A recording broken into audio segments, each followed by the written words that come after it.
저희는 당신의 전성기는 아직 지나지 않았다라는 주제로 오늘 4주째 네 번째 시간을 나누고 있습니다.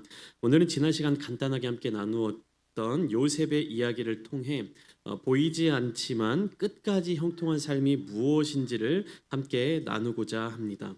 여러분들은 성경을 쭉 읽으시다 보면 이런 생각이 드신 적이 있으실 겁니다.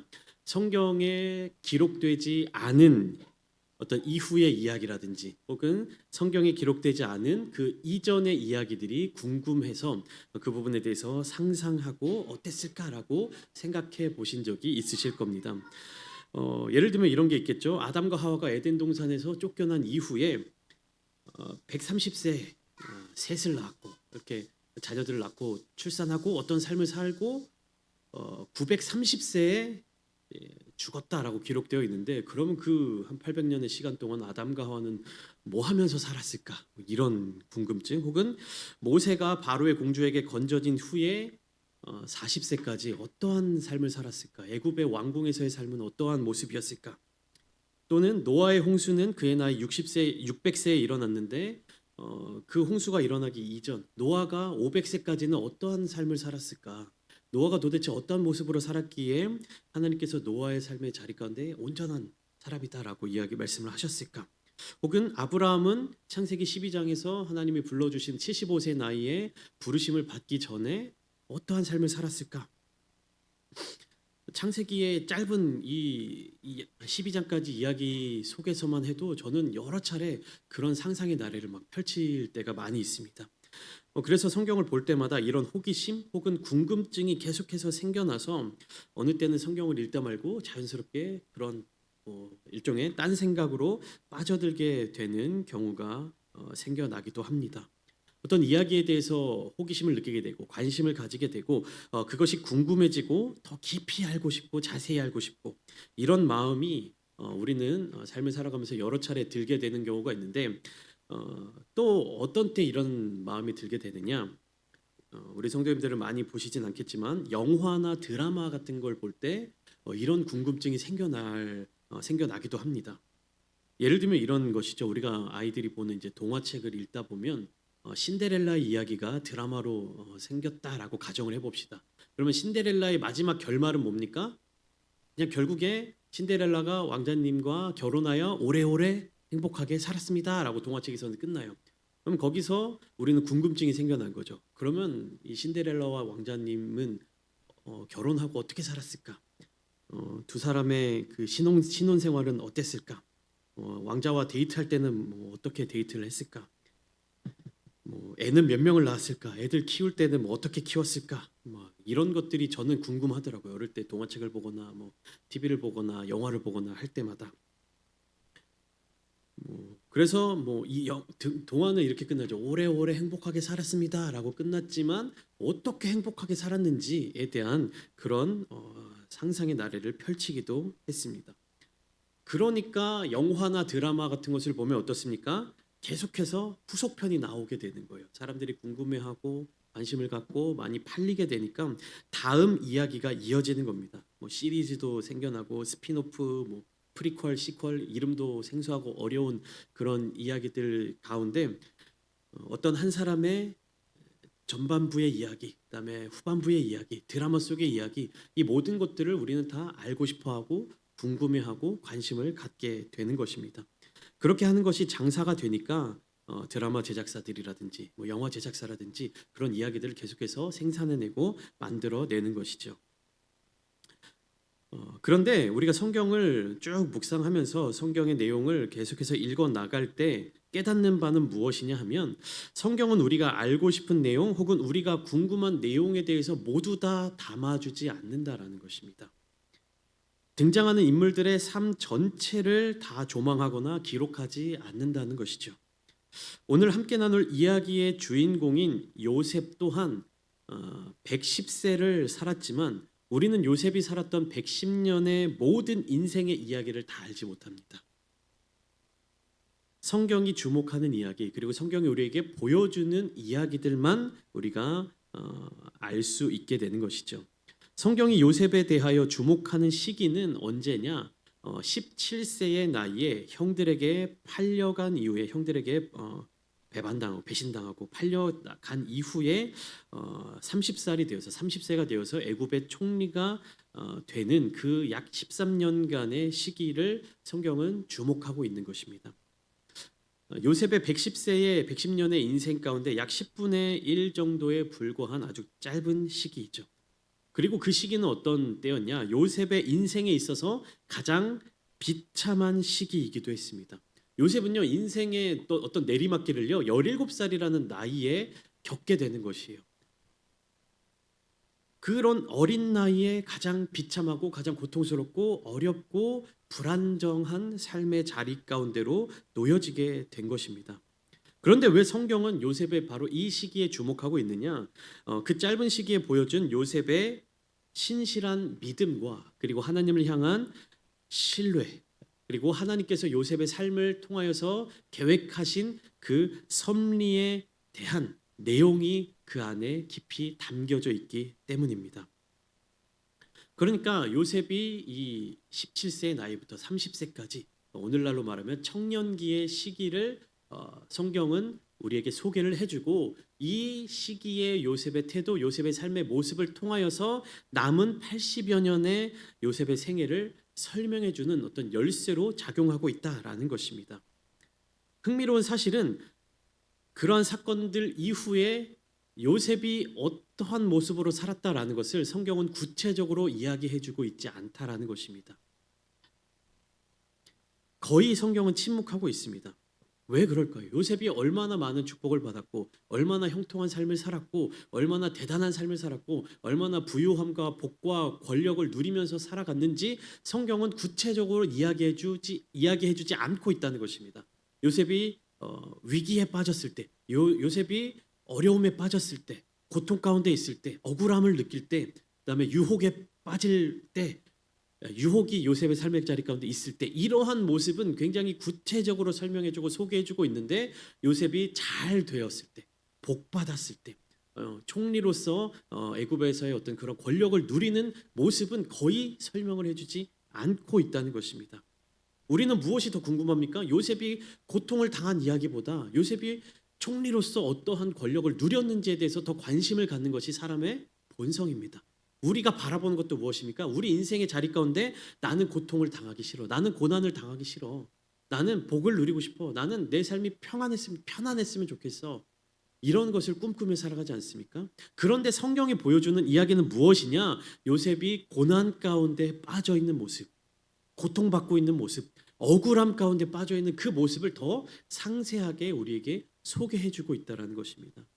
애굽의 총리가 된 이후에 형들과의 관계 속에서도 그 짧은 시간 동안 요셉이 얼마나 그 마음 가운데 슬픔과 또 그리움과 또 고뇌와 번뇌와 이런 것들에 대한 소개를 더 많이 해주고 있지, 요셉이 기쁨을 누리고 평안함을 누리는 모습에 대해서는 간략하게만 소개하고 설명하고 넘어가고 있다는 사실을 우리는 성경을 통해서 알 수가 있는 것입니다.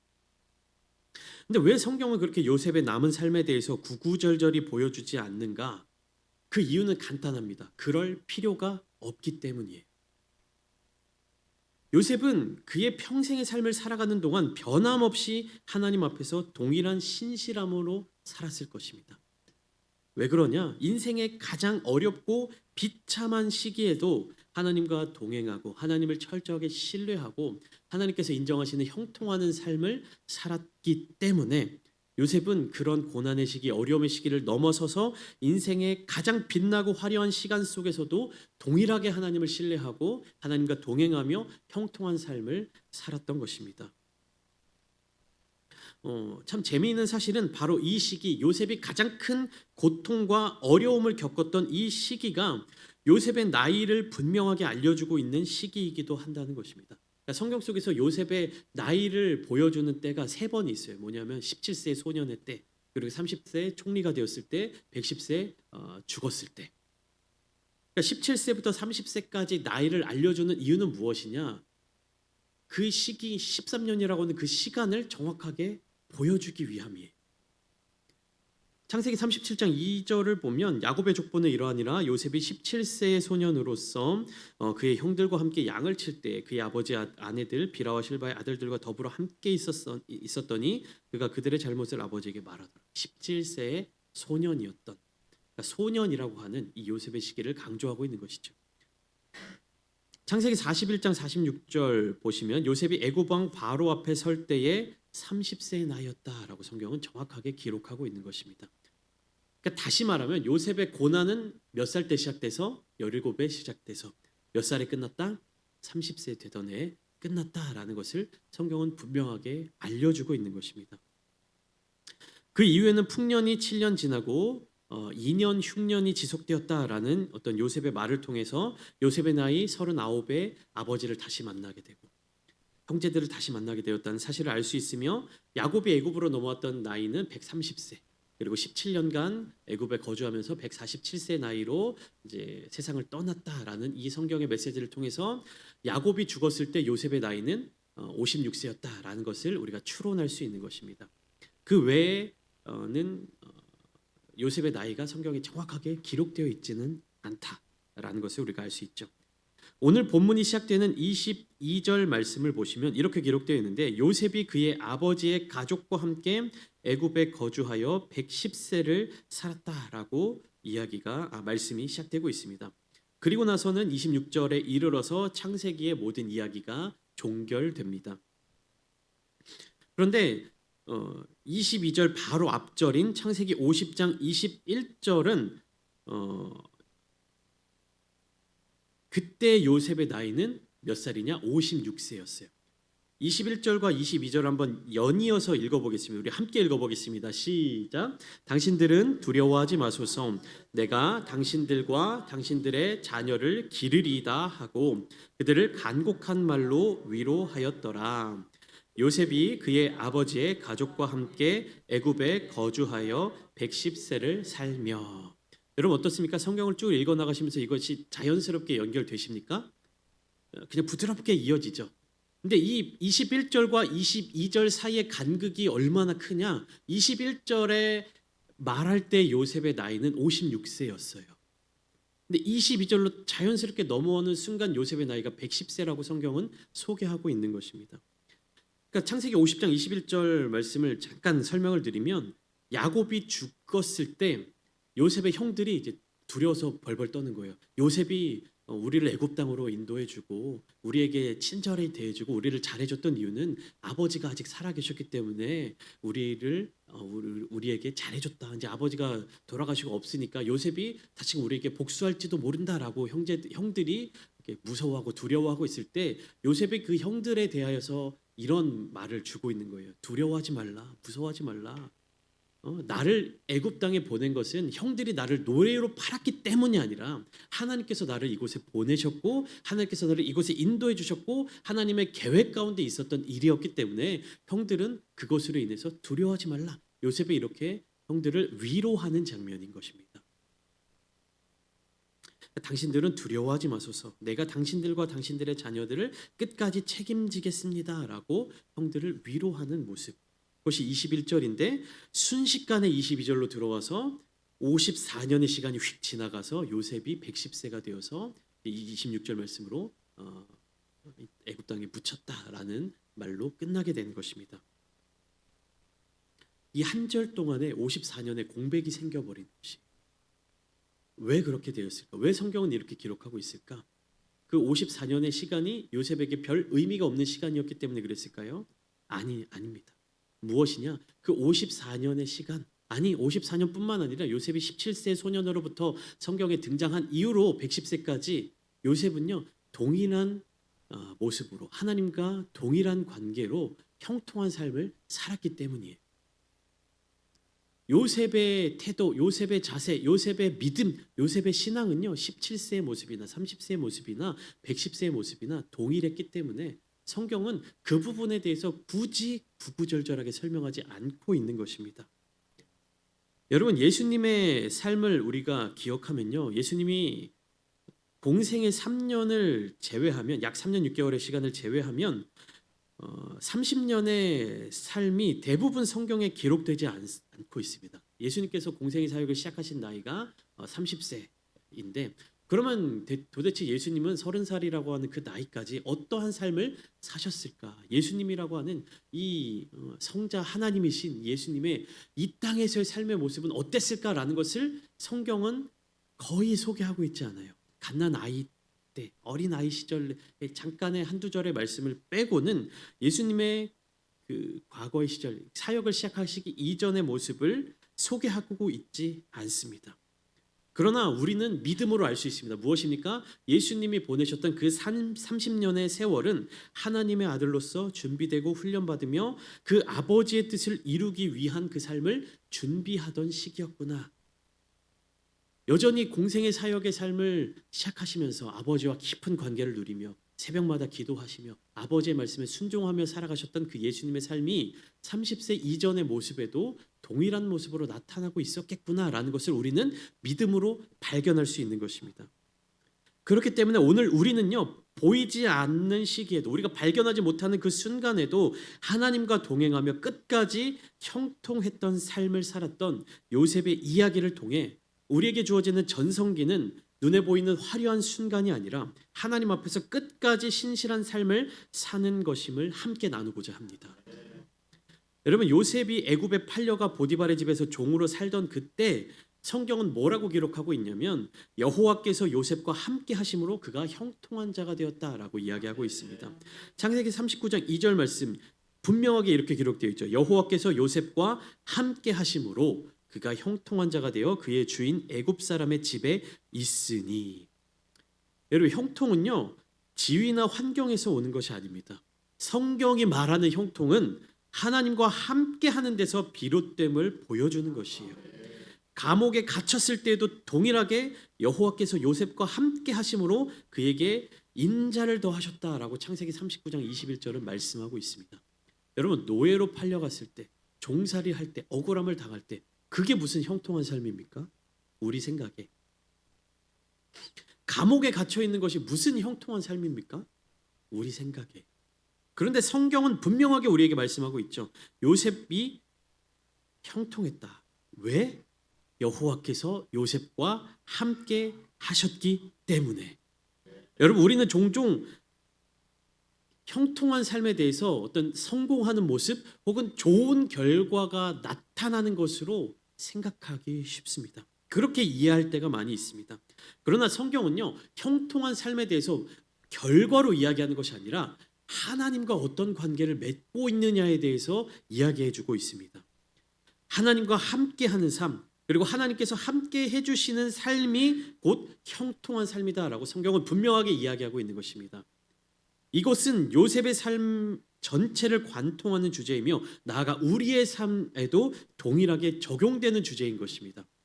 성경이 그렇게 얘기하고 있는 것이요. 결과를 바라보고 얘기하는 것이 아니라 무엇입니까? 하나님과 함께하는 그 관계에 주목하고 있는 것이에요. 결론을 이야기하는 것이 아니라 우리가 가지고 있는 어떠한 수준에 대해서 이야기하고 있는 것이 아니라 하나님이 지금 나의 삶에 함께하고 계시냐라는 질문을 하고 그 질문에 대해서 그렇습니다. 하나님께서 나와 함께하십니다. 라는 대답이 주어질 때 우리의 삶은 형통한 삶이라고 분명하게 이야기하고 있는 것입니다. 여러분의 삶은 형통한 삶입니까? 여러분이 지금 형통한 삶을 누리고 계십니까? 하나님께서 함께하실 때 그 삶이 형통한 삶인 줄 믿으시기 바랍니다. 내가 가난할지라도 내가 연약할지라도 나의 육신의 연약함으로 말미암아 어떤 병으로 말미암아 혹은 고통으로 말미암아 상처로 말미암아 내가 쓰러지고 넘어진다 할지라도 그러한 나의 삶의 모습 가운데 하나님이 함께 계시면 그 삶은 불행한 삶이 아니라 형통한 삶입니다. 여러분, 결과를 너무 바라지 마십시오. 어떤 내가 추구하는 목표 혹은 그 목적에 너무 매몰되지 마십시오. 우리가 바라보아야 할 것은 하나님 한 분이십니다.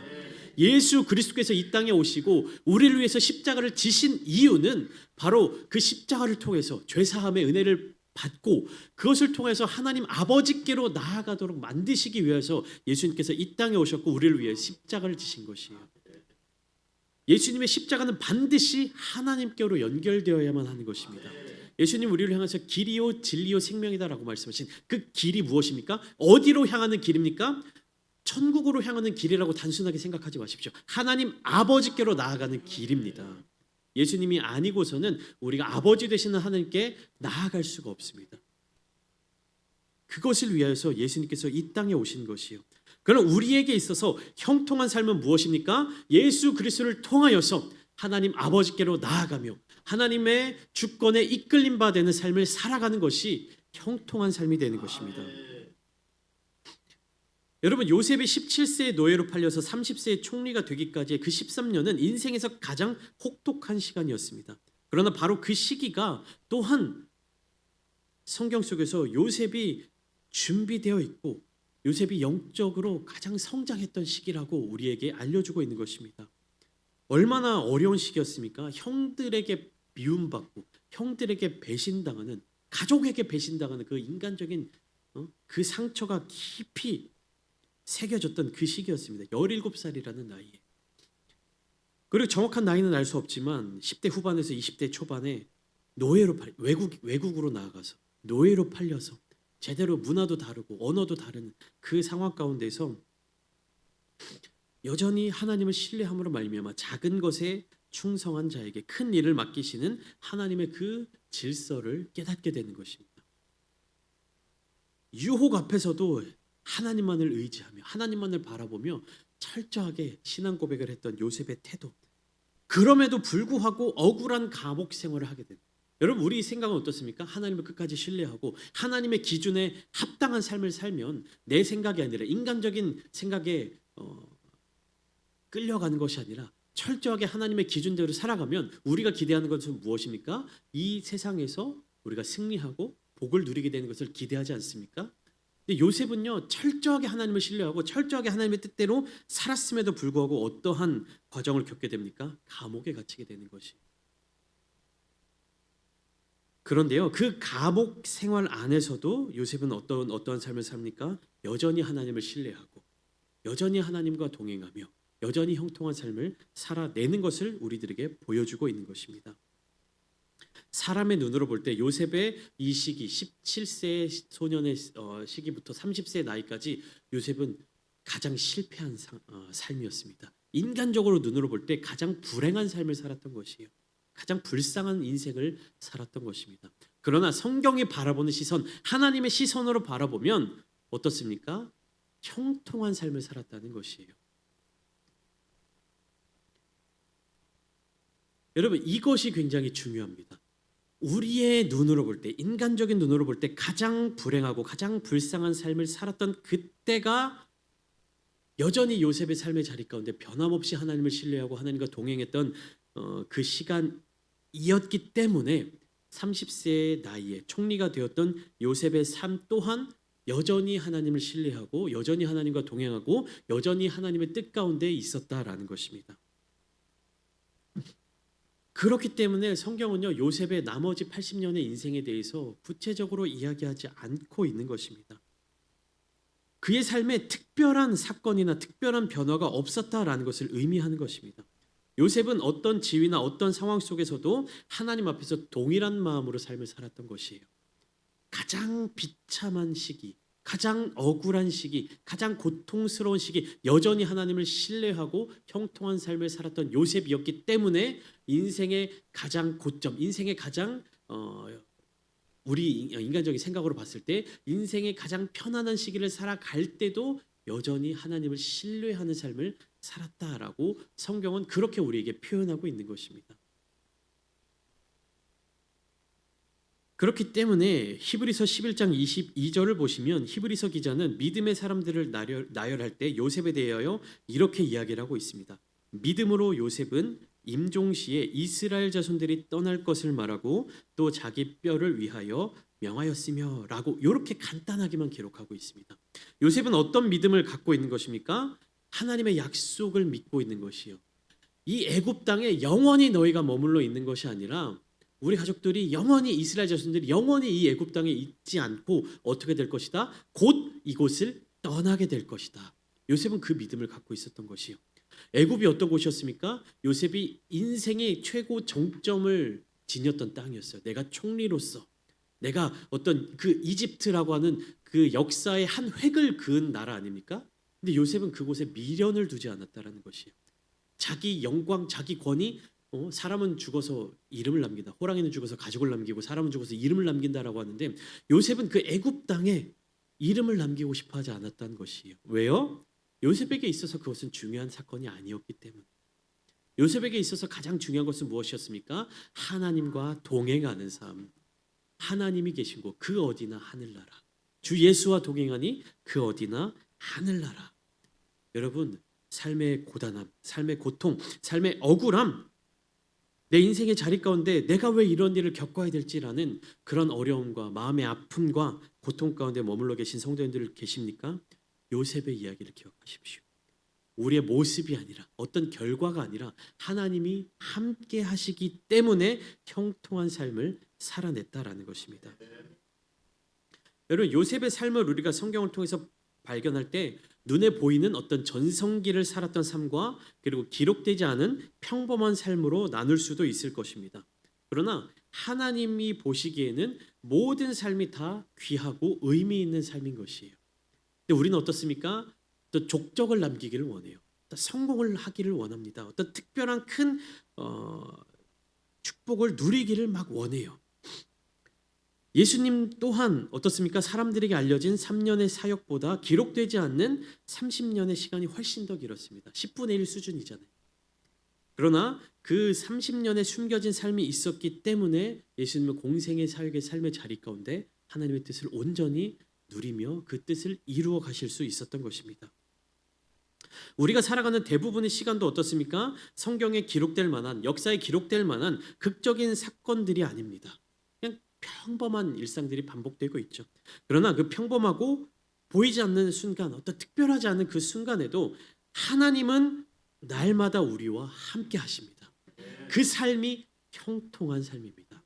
여러분, 그냥 우리가 평범하게 살아가다가 예를 들면 승진을 한다든지 취업에 성공한다든지 인생의 어떤 이렇게 사건의 특별한 날들이 있지 않습니까? 그 때가 형통한 때가 아니라 우리 생각에 평범하게 흘러가는 시간 가운데에서도 누구와 함께 있을 때? 하나님과 함께 있을 때 그 삶이 우리에게는 특별한 삶이 되는 것이고 형통한 삶이 되는 줄 믿습니다.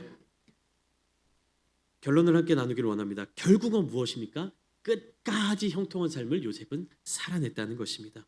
요셉의 전성기는요, 총리가 되었던 30세 되는 그 순간이 아니라 풍년과 흉년을 잘 거쳐낸 40대의 그 시간이 아니라 하나님과 함께한 110년의 평생의 삶이었던 것입니다.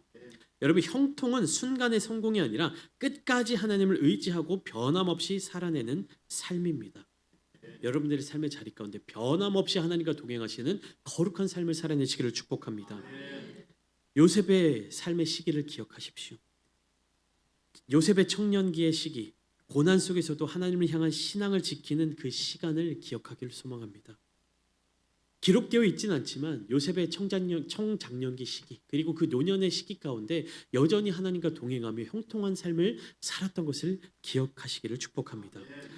사랑하는 성도 여러분, 우리의 삶은 화려한 순간이 아니라 보이지 않는 시간, 기록되지 않는 순간 속에서 빛나는 것입니다.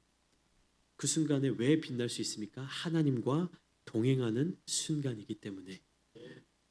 우리의 인생의 삶의 자리 가운데 내가 주목받고 내가 드러나고 내가 무엇인가를 누리고 내가 무엇인가를 이루는 것을 꿈꾸며 살아가는 것이 아니라 나의 삶에 특별한 것은 없지만 나의 삶의 자리 가운데 오늘의 뭔가 대단한 사건은 있지 않지만 내가 무엇인가 더 누리게 되는 것은 없지만 인생에 큰 변화는 없지만 하나님과 동행하는 모든 순간이 우리의 전성기임을 믿고 오늘도 그 하나님과 끝까지 동행하시며 형통한 삶을 살아가시기를 주님의 이름으로 축원합니다.